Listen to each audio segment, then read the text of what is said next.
Shalom, peregrinos, bem-vindos ao nosso programa onde nós estamos conversando sobre milagres nesta série de podcasts. No nosso 5º programa, hoje nós vamos conversar sobre a cura da sogra de Pedro. Quero relembrá-los que se você ainda não escutou os episódios anteriores, é importante que você escute para entender e compreender melhor sobre o tema que vamos escutar agora e vamos trabalhar agora. Portanto, pare este podcast se você ainda não escutou os anteriores e vá escutar os anteriores para depois compartilhar conosco este momento importante. Vamos agora falar um pouquinho sobre o milagre da cura da sogra de Pedro.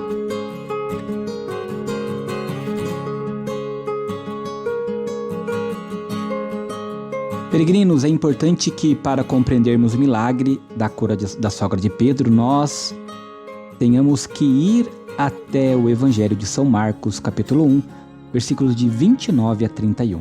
São Marcos, capítulo 1, versículos de 29 a 31, e ele nos diz o seguinte: E logo, ao sair da sinagoga, foi à casa de Simão e de André com Tiago e João. A sogra de Simão estava de cama com febre, e eles imediatamente o mencionaram a Jesus.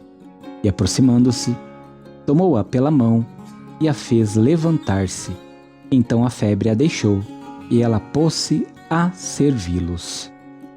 Queridos irmãos, irmãs, do ponto de vista da forma, este relato é uma das narrativas mais breves e mais claras do Novo Testamento. Já muito antes de Marcos escrever o seu evangelho, o acontecimento era narrado e a narrativa recebia sua forma. A sua idade é fácil de ser comprovada. Os especialistas apresentam vários argumentos nesse sentido, como no relato a respeito da pergunta que o Batista manda fazer a Jesus. Também aqui falta qualquer indício de uma doutrina mais desenvolvida a respeito de Cristo. Nesta narrativa, não aparece nenhum daqueles títulos de glória que foram atribuídos a Jesus desde muito cedo.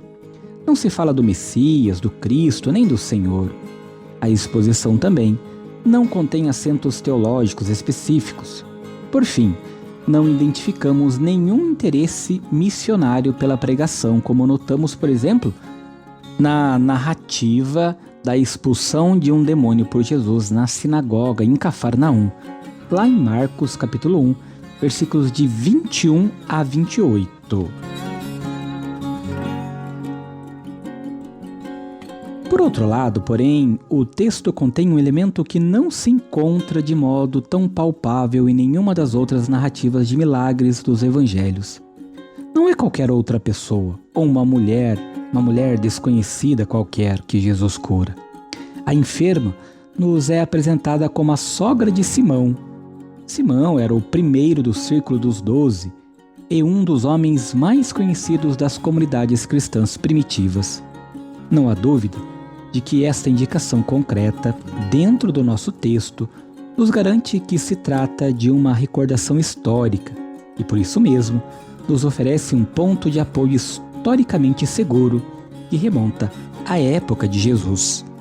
O conteúdo central da narrativa se apresenta como historicamente verdadeiro e como a reprodução de um acontecimento concreto e determinado.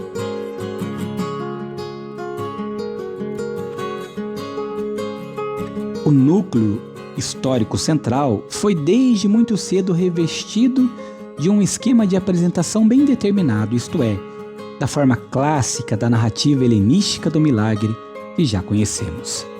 Queridos irmãos e irmãs, esta verificação é duplamente instrutiva. Embora nosso relato trate de um fato historicamente garantido, contudo, desde muito cedo, ele foi revestido de um esquema formal de uma narrativa autêntica. Por outro lado, embora é preciso observar que o texto tenha sido construído de acordo com o esquema formal, nem por isso mesmo lhe falta uma base histórica. Esta observação nos permite muito bem reconhecer os limites do método da crítica das formas. A constatação de que se trata de uma exposição esquematizada ainda não significa absolutamente que é um acontecimento que se nos faz apresentar sobre roupagem linguística, de uma exposição esquematizada não possuam uma base histórica. Quando Marcos incorporou esta narrativa, dois fatos se verificam então. Ao inseri-la em seu evangelho, Marcos introduziu algumas mudanças. Na tradição anterior a Marcos, ela não podia, evidentemente, ter pertencido a nenhum evangelho, pois foi Marcos quem introduziu pela primeira vez o gênero literário do evangelho na literatura universal. A introdução da narrativa no escrito evangélico é de suma importância para a compreensão do seu sentido, pois agora ela faz parte dos textos que foram reunidos e transformados em um conjunto homogêneo e que querem anunciar o Evangelho de Jesus Cristo, Filho de Deus. Marcos capítulo 1, versículo 1. E descrever o caminho e a obra de Jesus até a cruz e a sua ressurreição. Por isso, segundo o nosso texto, Jesus já não é mais um taumaturgo qualquer, como aqueles que encontramos nas antigas narrativas de milagres construídas dentro do mesmo esquema. Pelo contrário, Jesus nos é apresentado justamente como taumaturgo único e singular, cujas obras estão intimamente vinculadas à sua mensagem e cujo empenho em favor dos homens e cuja fidelidade à própria missão o levaram até a morte. Ou mais precisamente, foi Marcos quem introduziu a narrativa do contexto, a que poderíamos dar o título seguinte: Um dia de atividade de Jesus em Cafarnaum. A frase "e se dirigiram para Cafarnaum" caracteriza o início da narrativa e a afirmação: levantou-se de madrugada e retirou-se para um lugar solitário. Marca a conclusão. Neste quadro foi inserida toda uma série de acontecimentos e ensinamentos de Jesus na sinagoga: a expulsão de um demônio, a cura na casa de Pedro e a cura de muitos enfermos e possessos ao anoitecer. Esta colocação de acontecimentos, uns depois dos outros, e sua atribuição a um único dia, não corresponde ao desenrolar real dos fatos, mas são uma compilação posterior e deliberada de unidades isoladas da tradição. Isto pode ser observar com a facilidade na nota que conclui a narrativa sobre o exorcismo e que agora se acha no meio da sessão, e imediatamente o seu renome se espalhou por toda a região, por toda a redondeza da Galileia. É evidente que isto não aconteceu em um só dia.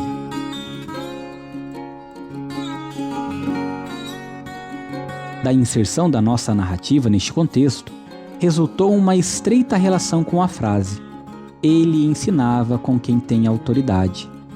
Acha-se expressa aqui a ligação entre a palavra e a obra de Jesus, bem como um dos traços originais da concepção dos milagres de Jesus.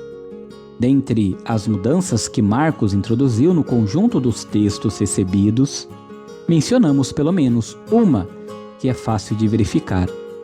Ele completou o número de pessoas que acompanhavam Jesus, e isto numa correspondência precisa com a vocação de Pedro e André, de Tiago e João, já relatada anteriormente por Marcos capítulo 1, versículos de 16 a 20. O texto anterior a Marcos ainda não continha esta informação a respeito das pessoas que acompanhavam Jesus. Peregrinos, compreendidos esta questão da cura da sogra de Pedro, nós vamos nos preparar para entendermos melhor a cura do paralítico e o perdão dos pecados no nosso próximo programa. Suas dúvidas e suas sugestões devem ser enviadas para o nosso número de WhatsApp. O telefone é o 43 99924 8669. Até o nosso próximo programa. Shalom!